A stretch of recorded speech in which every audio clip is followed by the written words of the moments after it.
ხედავთ ახლა როგორაა დაწყებული იქ ქვედა ეკრანი. მერე მოდის აგერ აქედან კარგად ნახავთ, აგერ ბეტონის კონსტრუქციები 6 მეტრიანები მთლიანად მაგის სიგრძეზე. 3 ფენად არის მაგი დაწყობილი. მაგი ამოვსებულია მერე გორღით. მერე იწყება ისა რა ქვია ისევ მატრასი და მერე მოდის აგერ გაბიონებით თქვენს უყურებთ ნაირად კეთდება. იქით ამ ხარეს კიდევ ეგერ რომ მოჩანს ბეტონის კონსტრუქციები წინ თუ უყურებთ.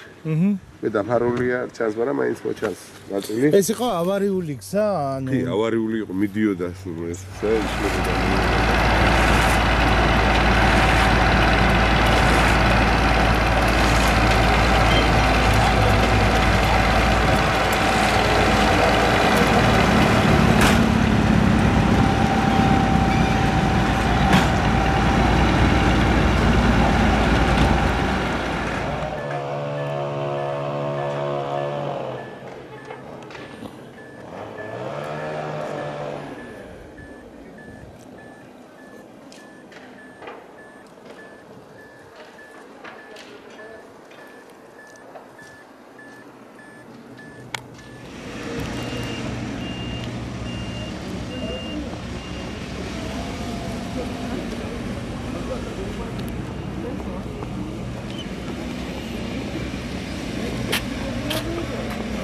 წალენჯიხისთვის რეგიონალური განვითარების პროექტების ფარგლებში გამოიყო 2.559.000.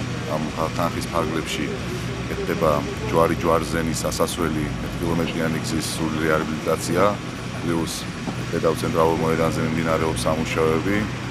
არის ასევე თამარ მეფის, სალიას, ფიროსმანის, ოსტავას ქუჩების სრული რეაბილიტაცია, მოედანი იქნება ახლებული იერსახით, აქ იქნება თვითონ მოედნის შემოფარგვა იქნება ფილებით, სადაც ჩაიდიმება ასევე გამწვანების ზოლი იქნება და შუაში იქნება საათი. ამ პროექტს მოგაზრდით, უფრო თვალსაჩინო ეს კომპიუტერული ვერსია უფრო არის და შემდგომ მისასვლელი არის გერს, როგორც ჩვენს ვებგვერდზე, ასევე სოციალურ ქსელშიც არის განთავსებული.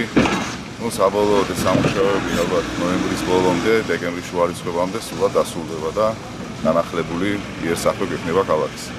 ანუ ახალი წლისთვის წალენჯიხელებს უკვე ახალი მოედანი ექნება. ახალი წლისთვის დავარია, რა ვიცი, ამიდერმა შეგვიწყოს ხელი და ჯერჯერობით ამას.